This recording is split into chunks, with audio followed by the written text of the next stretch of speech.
Conflict आया, उस दिन पूरा दिन आप ब्लेम करते रहते, यार वो सुबह हुआ था ना इसलिए मेरा डील नहीं बना, वो सुबह हुआ था ना इसलिए आज क्लाइंट को क्लोज नहीं कर पाया, वो था ना इसलिए मेरा टारगेट कंप्लीट हुआ, वो हुआ था ना इसलिए बॉस से डांट पड़ी।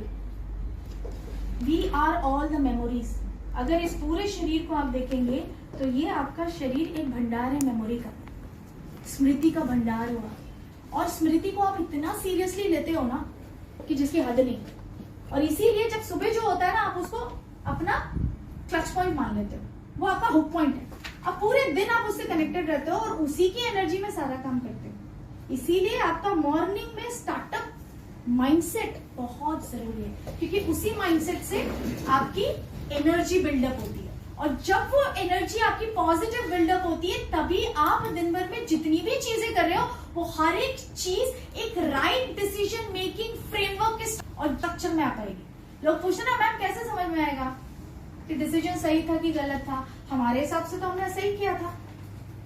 तो उसका ब्लूप्रिंट देती हूँ 1 सेकेंड के अंदर। जब भी कोई डिसीजन लेना है तो सबसे पहले ये सोचो कि डिसीजन लेने का पहला स्टेप, सही डिसीजन लेने का पहला step number 1, is this good for me?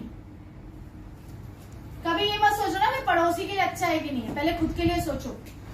Because क्या होता है, पहले हम बेटर रहते हैं और फिर हम बिटर हो जाते हैं। पहले हम बहुत अच्छे होते हैं और उसके बाद हम नागिन बन जाते हैं, दूसरों को डंक मारने लगते हैं। इसीलिए पहले खुद के बारे में सोचो और तभी दूसरों के बारे में सोचोगे ना, तब तुम बेहतर इंसान बन पाओगे, क्योंकि तुम बेटर एंड बेस्ट वर्जन बनोगे, बेटर एंड बिटर नहीं बनोगे। That is the problem. लोग बहुत अच्छा अच्छा तुमको सिखाते हैं बोलने का, करने का, तो क्या होता है बेटर बन के बिटर बन जाते हैं। तो बिटर नहीं बनना है, हमको उस फ्रेमवर्क से ही बाहर आना है, हमको बेस्ट वर्जन बनना है। बेस्ट वर्जन बनने का फर्स्ट स्टेप क्या है?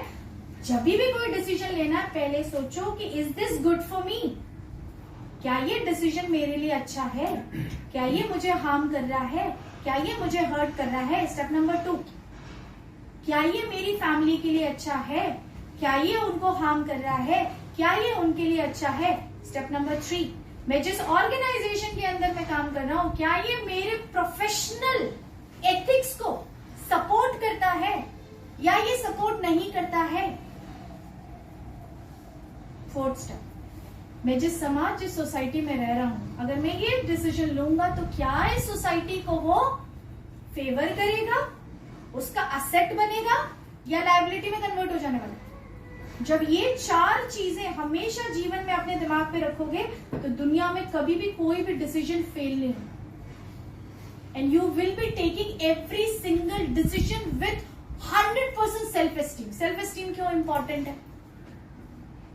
हर चीज से भी पहले अगर कोई एक चीज मुझसे कोई सीख के जाता है तो वो ये है सेल्फ एस्टीम। Very important. अपनी सेल्फ एस्टीम को डाउन करके कभी कोई काम नहीं करना।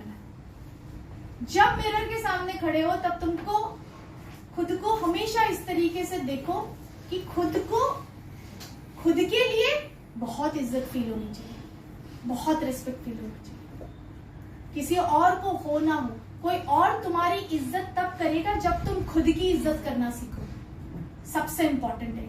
और ये लोग सिर्फ भाषा में बोलते हैं। हर दिन आईने के सामने जाओ, खड़े हो और खुद को देखो कि मैं क्या दिन भर में, आज जो बीता हुआ कल है मेरा, उसमें दिन भर में मैंने ऐसे टास्क किए कि मुझे खुद से शर्मिंदा ना होना पड़े। और जब ये करने लगोगे ना तब 1 रुपए भी चोरी नहीं करोगे, एक बार भी झूठ नहीं बोलोगे, हाँ एक बार भी बेईमानी करने का नहीं सोचोगे, एक बार भी खुद को ना नुकसान पहुंचाने का सोचोगे ना ऑर्गेनाइजेशन को नुकसान। It's a psychology, it's a scientifically proven psychology and outlook, जिसके बारे में बड़े बड़े इकोनॉमिस्ट, बड़े बड़े मिलियनेयर बात करते हैं।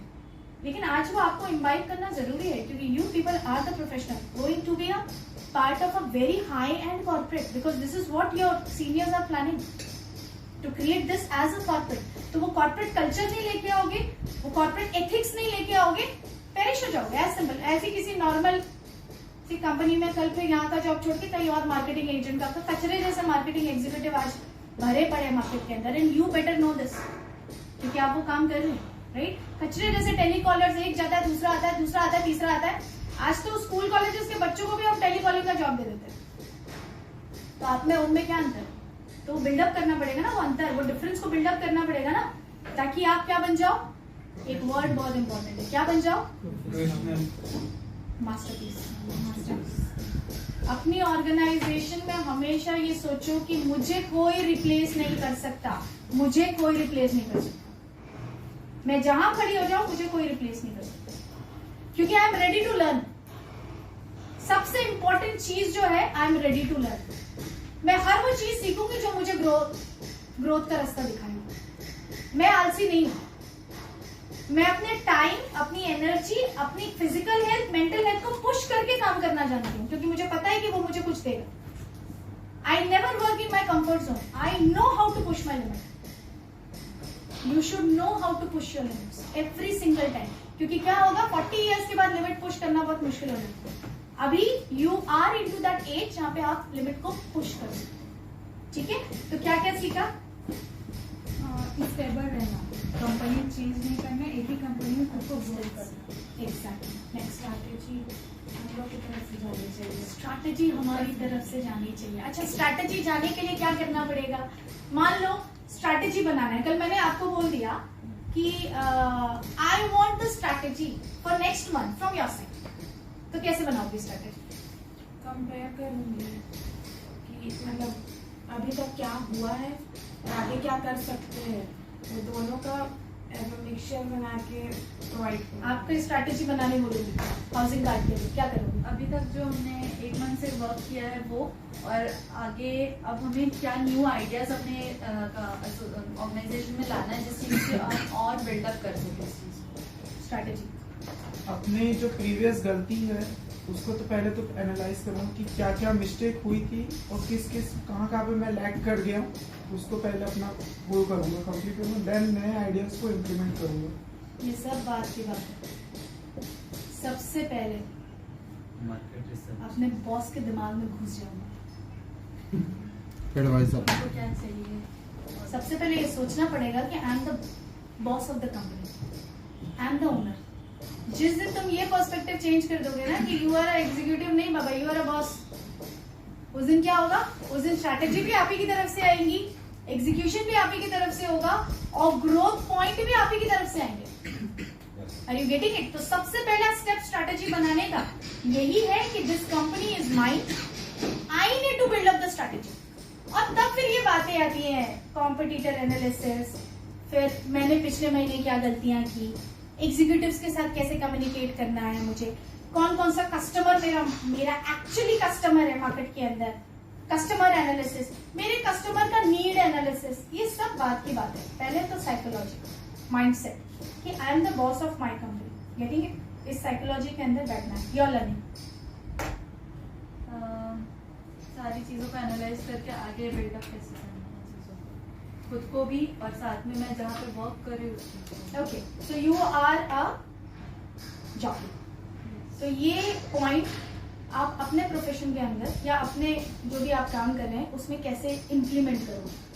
मेन हमारा कंटेंट का वर्क होता है, तो कंटेंट को हम कितना अट्रैक्टिव बनाए ताकि लोग, आजकल बहुत सारे इन्फ्लुएंसर्स हैं मार्केट में, हर जगह इन्फ्लुएंसर्स है, मैं कैसे अपने कंटेंट को इतना अट्रैक्टिव बनाऊं जो सबको इसे देखने में इंटरेस्ट लाए, और इंटरेस्ट ये लाए कि कुछ नया चीज़ है। छत्तीसगढ़ की बात करें तो छत्तीसगढ़ में अगर नया चीज़ खुला है तो ये थोड़ा अट्रैक्टिव वे में हो रहा है, थोड़ा न्यू आइडियाज़ के साथ इन लोग बिल्डअप कर रहे हैं, तो हमें इस चीज़ में इंटरेस्ट डालना चाहिए ताकि लोगों को। अट्रैक्शन का क्या मतलब है? When you talk about attraction, आपके परसेप्शन में अट्रैक्शन का क्या मतलब है? अट्रैक्शन लाइक कि अगर कंटेंट की सिर्फ बात करूँ तो उसमें कुछ ऐसा होना चाहिए। You are a jockey. I want to understand what do you mean by attraction. I am an influencer. I am an online YouTuber. I am a podcaster. I know आप क्या बात कर रहे हो। इस सब चीजों को मैं करके गुजर चुकी हूँ। कंटेंट क्लियरिटी होनी चाहिए, कंटेंट क्लैरिटी होना चाहिए। सो टू अट्रैक्ट द कस्टमर, सिर्फ चेहरा अच्छा होने से बात नहीं बनता है, अच्छी एनर्जी होनी चाहिए, कॉन्फिडेंस एनर्जी होनी चाहिए। दूसरी चीज, आपके कंटेंट के अंदर वो चीजें होनी चाहिए जो कस्टमर की लाइफ के अंदर वैल्यू को ऐड करे। Very important. So attraction point, business के अंदर अट्रैक्शन पॉइंट क्या है? वैल्यू। बहुत इंपॉर्टेंट है। तो अगली बार जब भी, every single time when you are standing in front of the camera, आपको क्या सोचना है कि वो कौन सी एक बात 90 सेकंड के अंदर मैं वो बोल दूं जो मेरे कस्टमर की लाइफ के अंदर वैल्यू को ऐड करते हैं। अब वैल्यू को ऐड करने के बाद जब हम कंटेंट के परसेप्शन से बात करते हैं तब क्या होता है, तब एक तरीके की वैल्यू ये होती है कि आप इधर से उधर से डेटा लेके आते हो और अपने क्लाइंट को बताते हो कि यार छत्तीसगढ़ के अंदर